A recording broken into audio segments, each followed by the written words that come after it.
আমাদের পরবর্তী এভি।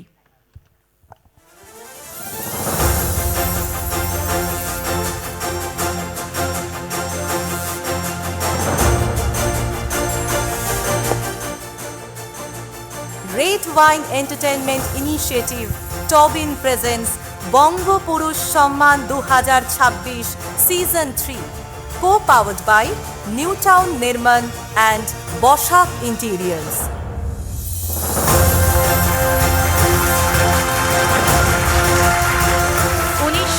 1989 সালের সেই ঐতিহাসিক রঞ্জি ট্রফি জয়ের মাধ্যমে যিনি 51 বছরের খরা শেষ করে বাংলার ক্রিকেটকে নতুন উচ্চতায় নিয়ে গিয়েছিলেন তিনি শ্রী সম্বরণ বন্দ্যোপাধ্যায়। 1973 সালে প্রথম শ্রেণীর ক্রিকেটে অভিষেকের পর দীর্ঘ এক দশক তিনি ছিলেন বাংলার অন্যতম উইকেটকিপার ব্যাটসম্যান। তার জীবনের সবচেয়ে স্বর্ণাক্ষরে লেখা ইতিহাস 1989 থেকে 90 সাল, যখন তার ক্ষুরোধার নেতৃত্বে দীর্ঘ 51 বছরের খরা কাটিয়ে দিল্লিকে হারিয়ে রঞ্জি ট্রফি চ্যাম্পিয়ন হয়েছিল বাংলা।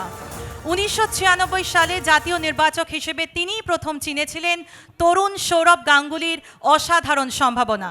নির্বাচন কমিটির প্রবল বিরোধিতা সত্ত্বেও নিজের সিদ্ধান্তে অনড় থেকে সৌরভকে ইংল্যান্ড সফরে দলে জায়গা করে দিয়েছিলেন। বাকিটা এক গৌরবময় ইতিহাস। Ladies and gentlemen, let's welcome on stage the legendary cricketer and coach, Mr. Shambaran Banerjee. একটা জোরে করতালি চেয়ে নেব তার জন্য।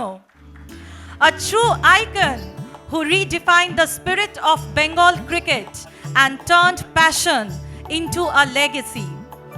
বর্তমানে নিজস্ব ক্রিকেট একাডেমির মেইনল্যান্ড সম্বরণ ব্যানার্জি ক্রিকেট একাডেমির মাধ্যমে তিনি গড়ে তুলেছেন আগামীর প্রতিভাবান ক্রিকেটারদের। পাশাপাশি কমেন্টেটর হিসেবেও তার কণ্ঠস্বর আজ বাঙালির ঘরে ঘরে পরিচিত। বঙ্গপুরুষ সম্মান 2026-এর মঞ্চে এমিনেন্ট স্পোর্টস পার্সন বিভাগে আমরা সম্মানিত করছি শ্রী সম্বরণ ব্যানার্জি মহাশয়কে। প্রথমে নীলদা পাগড়ি পরিয়ে তাকে সম্মানিত করছেন এবং তারপর অরিত্রদার হাত থেকে আমরা তুলে দিচ্ছি বঙ্গপুরুষ সম্মান 2026 এমিনেন্ট স্পোর্টস পার্সন ক্যাটাগরির অ্যাওয়ার্ডটি, এবং তার সঙ্গে রয়েছে টবিনের পক্ষ থেকে একটি ছোট্ট গিফট হ্যাম্পার।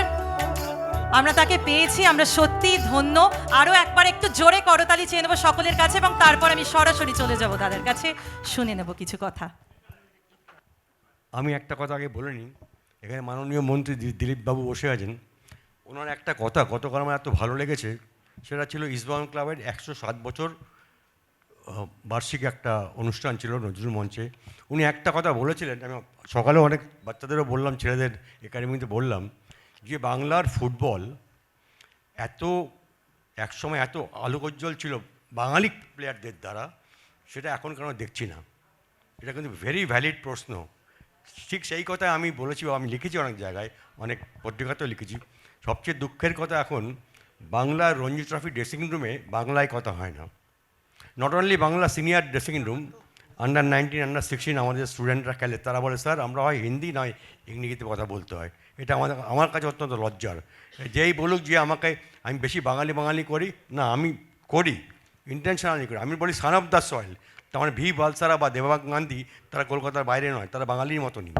তো লক্ষ্য করে দেখবেন, এইবার সিএবি একটা ভালো স্টেপ নেওয়ার চেষ্টা করছে, আটকানোর চেষ্টা করছে। সবচেয়ে দুঃখের ব্যাপার, এখন যারা বেঙ্গল খেলে তার মধ্যে প্রায় আউট অফ 11 9জনই হিন্দি। যাই হোক, সেটা একটা গেল। আজকে এই সম্মানটা পেয়ে আমার ভালো লাগছে, খুবই ভালো লাগছে। তবে আমাকে অনেকেই প্রশ্ন করে, এই যে ছেলেটি বৈভব সূর্যবংশী, ব্যাপারটা কী? আমি বলুন, ট্যালেন্ট বা প্রতিভার তো একটা লিমিট থাকে, ট্যালেন্ট এর বেশি হতে পারে না। এই ছেলেটা অ্যাটলিস্ট সাদা বলে যে ব্যাটিংটা করছে, there is no good ball for him. যে ধরনের মারছে, কারণ পাওয়ারটা আসার জন্য স্ট্রেংথ লাগে, আফটার 14-15 পর থেকে স্ট্রেংথটা আসতে আরম্ভ করে। এই পাওয়ারটা এই বয়সে পাওয়া যায় না।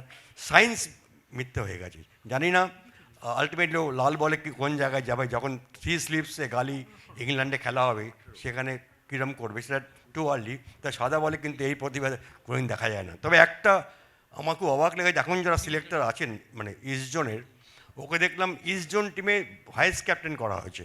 ইটস টু আর্লি, একদমই ওকে ফ্রি খেলতে দেওয়া উচিত ছিল আমার মনে হয়। এখন ক্যাপ্টেন ঈশান কিষান ভাইস ক্যাপ্টেন, ও আমার কাছে আমি দেওয়ান সিলের কথাও বললাম, মানে বোর্ডের নির্দেশ ছিল। এটা কিন্তু ওর উপর চাপিয়ে দেওয়ার প্রেশার, এক্সট্রা প্রেশার।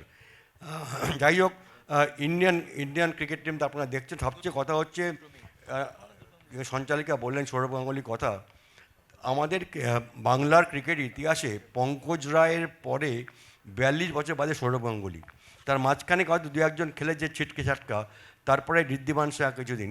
বাংলায় কথা বলা ক্রিকেটার, আমি কিন্তু আবার বাঙালি বলে বাংলায় কথা বলা ক্রিকেটার কিন্তু আমরা পাচ্ছি না। আমি আপ্রাণ চেষ্টা করছি যতটা পারছি এগিয়ে যাওয়ার আমার একাডেমি থেকে। তো এটা আমি আরও গর্বিত মনে করবো যে আবার যেন 40 বছর ওয়েট না করতে হয় কোনো বাঙালি খেলোয়াড় ইন্ডিয়ার হয়ে খেলবে লাল বলে, যেটা আমি অধীর আগ্রহ করছি। আমি শেষ করার আগে একটা কথা বলি, আমাদের প্লেয়ারদের একটা সুবিধা জানেন তো, দেখলাম গৌতমকে বা আগের ভদ্রমহিলাকে যারা অভিনয় করেন বা গান করেন, একটা গান করুন না মঞ্চে, 2 লাইন। প্লেয়ারদের সুবিধা, খেলে দেখাতে পারবো না, সুতরাং আমাদের ছুটি। ধন্যবাদ।